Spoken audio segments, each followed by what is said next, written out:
This is the setup of a signature pedicure. You'll use 5 dry towels and 2 wet towels. Contraindications for a pedicure include fungal infections, so like athlete's foot, ringworm, open lesions, diabetes.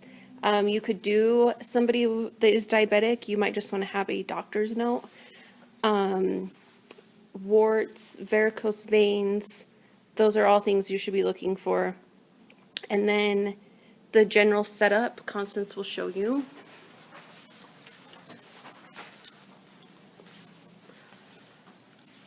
So a foot rasp. Yep. We have different options. And a foot file. We have a foot nail file. Cotton to remove any polish. We have 2 plastic bags that we put our paraffin in. We also have our base coat and top coat and our polishes. We have our wet sanitizer with a nail clipper, a foot nail clipper, also a nail clipper as well. You place them into a bowl of cotton with alcohol in the bottom. We have our spoon to scrape under the toenail and our cuticle pusher. We also have another cuticle pusher. Then we have a cuticle clipper. It's smaller than this, as you can see. We place those in the wet sanitize. On our palette of products, we have our cuticle cream, 2 scrubs for each foot, and 2 masks. We also have our cuticle oil for after you are finished painting. You also have lotion to do the massage with. You also have our hand sanitizer. So always hand sanitize before you start any procedure. Over here we have our towel warmer with our paraffin wax warming up. We always place our things on top of a clean towel. We also have 2 hot towels and 4 hot stones in there as well.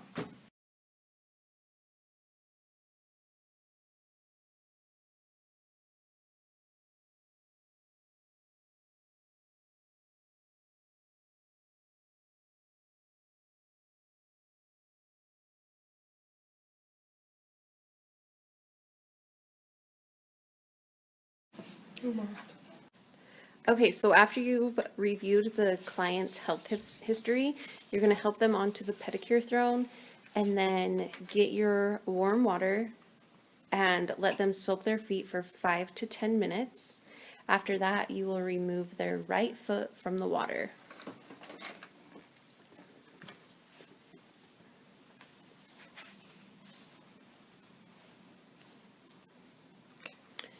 Then you're going to remove any nail polish that the client might have. We make sure that we never double dip our cotton. So once that piece is used, if you need more, you need to get a clean piece of cotton.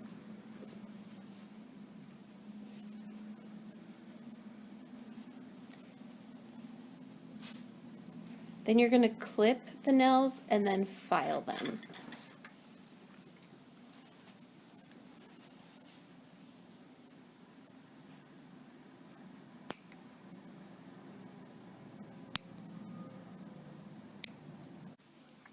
After clipping and filing the nails, you will apply cuticle remover and push the cuticles back, and then you can clip off any excess cuticles. So to apply the cuticle remover, you can wrap your tool in cotton.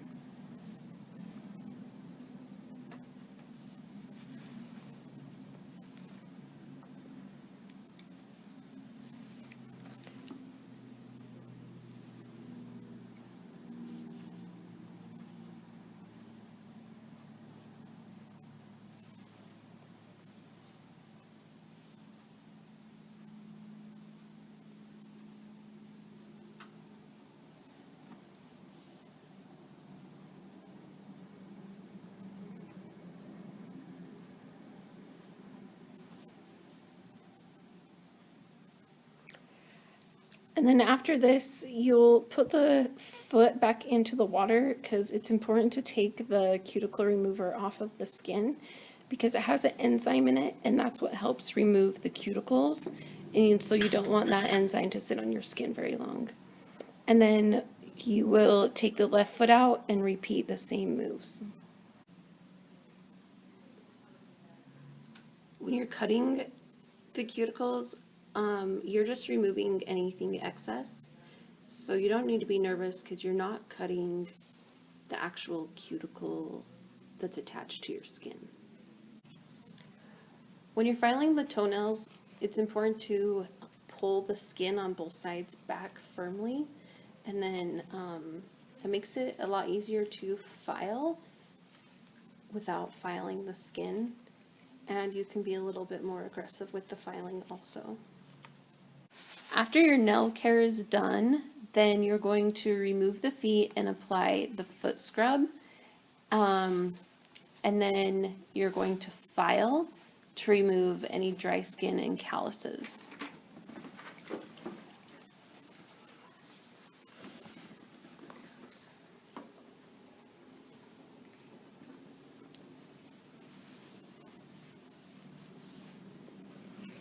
And the foot scrub, you can go ahead and take it up the leg. The only place that you want to be careful to not apply a lot of pressure is the top of the foot because that can get tender. Alright, using a foot file or a rasp, depending on how many calluses they have, always hold the foot. You can use it doing this to make it smooth, okay? Or you can use the foot rasp to help get it as well. You want to pay attention to where you're filing. If there's too many calluses or too thick of calluses on the feet, removing too much of it can be painful to the client. Some areas you want to pay attention to are around the toe, the tops of the foot here, the back of the heel, or the side of the foot here. Always holding the foot really good. We also have these that you can use as well. So after you file here, you turn it over and file with this to help remove any calluses. After your foot scrub, you just put the foot in the water and then use the water to get off any of the excess foot scrub. Okay, I placed 2 of the hot stones underneath the towel for the client to place their foot on. It helps with pressure points on there. I then will mask each foot. I don't want to go up too high with the mask because it is minty.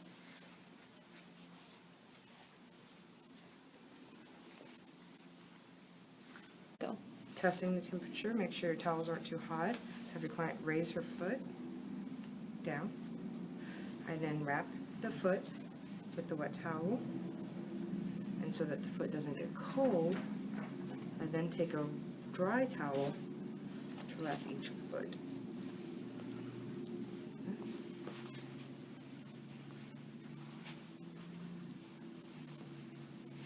And then you're going to do the exact same thing to the other foot. Apply your mask, a warm wet towel, a dry towel. Then you're going to let that sit, and this is a great time to excuse yourself and take the water to the dispense and start cleaning your pedicure bowl while your client's mask is sitting on their foot.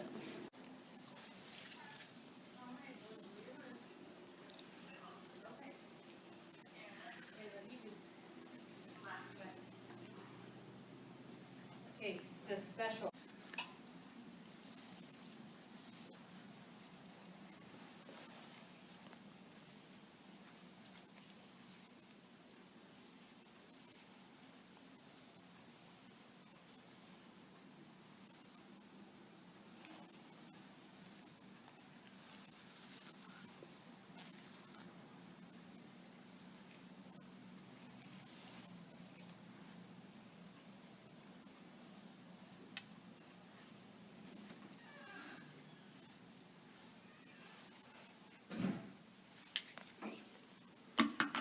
After you massage with the hot stones, you're going to do the paraffin. We always want to do that after our massage cream because the paraffin is going to help penetrate moisture. So with the paraffin, you don't need a lot because you're only focusing on the dry parts of the foot, which is usually the heel. So you get your bag, and then she's going to fill it with paraffin.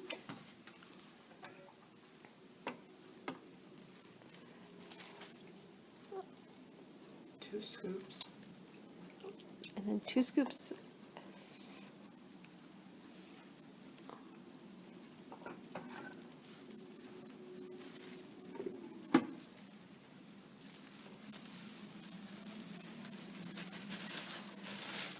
And because it's hot, before you place it on your client, always check the temperature.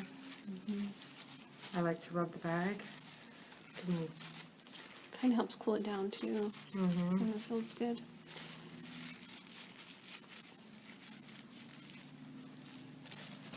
And paraffin does get really hot, so it is important to check it because we definitely don't want to be blistering anybody. Also make sure it doesn't pour out the back end.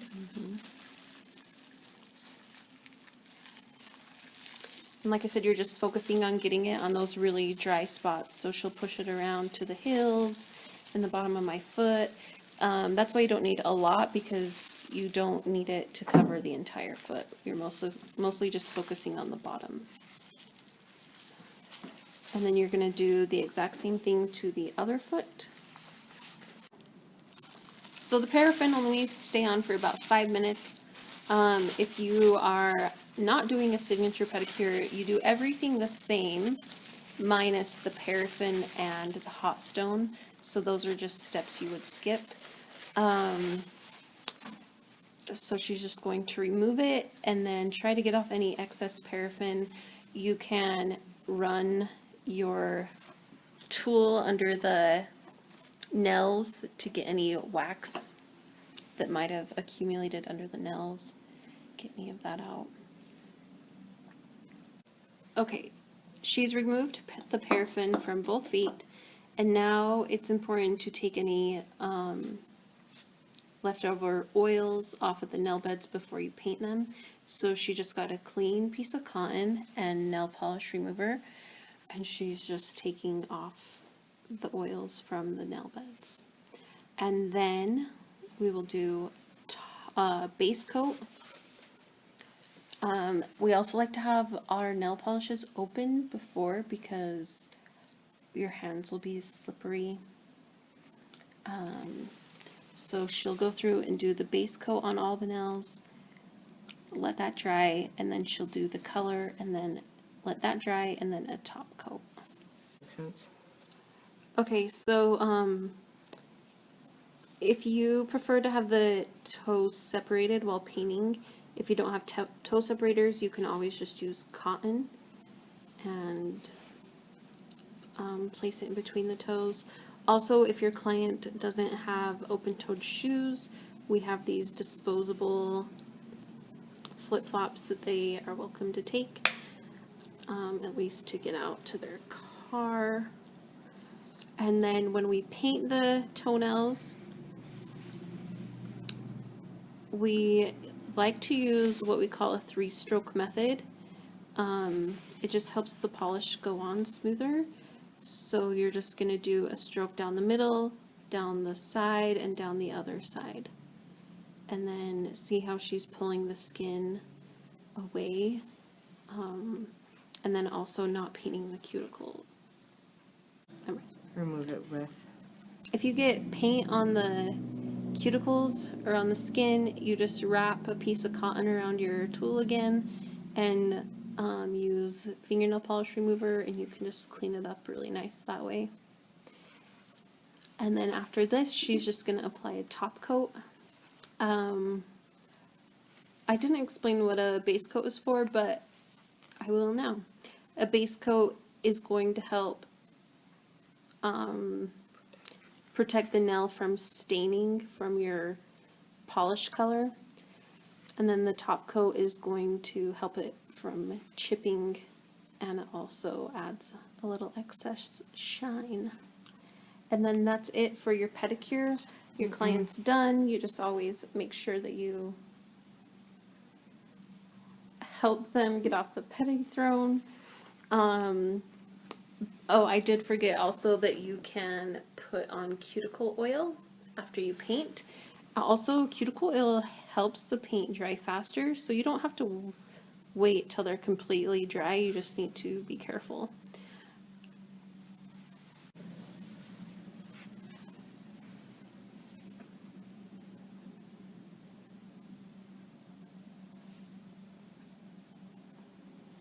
And this is the cuticle oil.